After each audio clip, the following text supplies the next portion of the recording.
ಶ್ರೀ ಸಾಯಿ ಬಸವ ಮಂದಿರಕ್ಕೆ ಕಳ್ಳರು ಕನ್ನ ಹಾಕಿರುವ ಘಟನೆ ದಾವಣಗೆರೆ ಜಿಲ್ಲೆಯ ಹರಿಹರ ಹೊರವಲಯದ ಅಮರಾವತಿ ಗ್ರಾಮದಲ್ಲಿ ನಡೆದಿದೆ.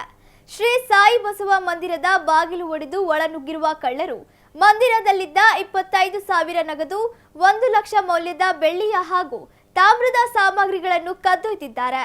ವಿಷಯ ತಿಳಿಯುತ್ತಿದ್ದಂತೆ ಹರಿಹರ ನಗರ ಠಾಣೆ ಪೊಲೀಸರು ಸ್ಥಳಕ್ಕೆ ಭೇಟಿ ನೀಡಿ ಪರಿಶೀಲನೆ ನಡೆಸಿದ್ದು, ಈ ಸಂಬಂಧ ಹರಿಹರ ನಗರ ಪೊಲೀಸ್ ಠಾಣೆಯಲ್ಲಿ ಪ್ರಕರಣ ದಾಖಲಾಗಿದೆ.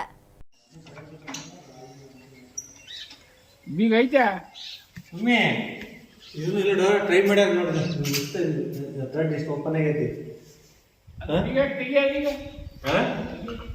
ಇಲ್ಲ ಓಪನ್ ಆಗಲ್ಲ, ಇದನ್ನು ಅಲ್ಲ, ಏನೋ ಮಾಡಕ್ ಹೋಗ್ಯಾರ. ಕೀ ಮನೆಗೈತಿ.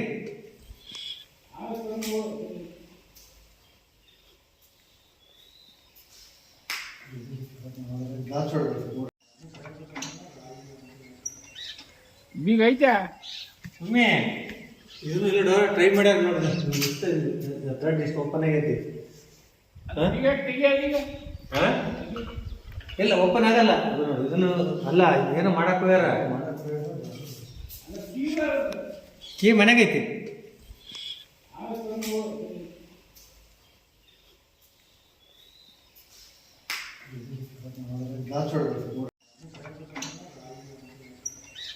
ಬೀಗ ಐತೆ ಒಮ್ಮೆ ಇದನ್ನು ಟ್ರೈ ಮಾಡ್ಯಾರ ನೋಡ್ರಿ, ಥ್ರೆಡ್ ಎಷ್ಟು ಓಪನ್ ಆಗೈತಿ. ಇಲ್ಲ ಓಪನ್ ಆಗಲ್ಲ, ಇದನ್ನು ಅಲ್ಲ, ಏನೋ ಮಾಡಕ್ ಹೋಗ್ಯಾರ. ಕೀ ಮನೆಗೈತಿ.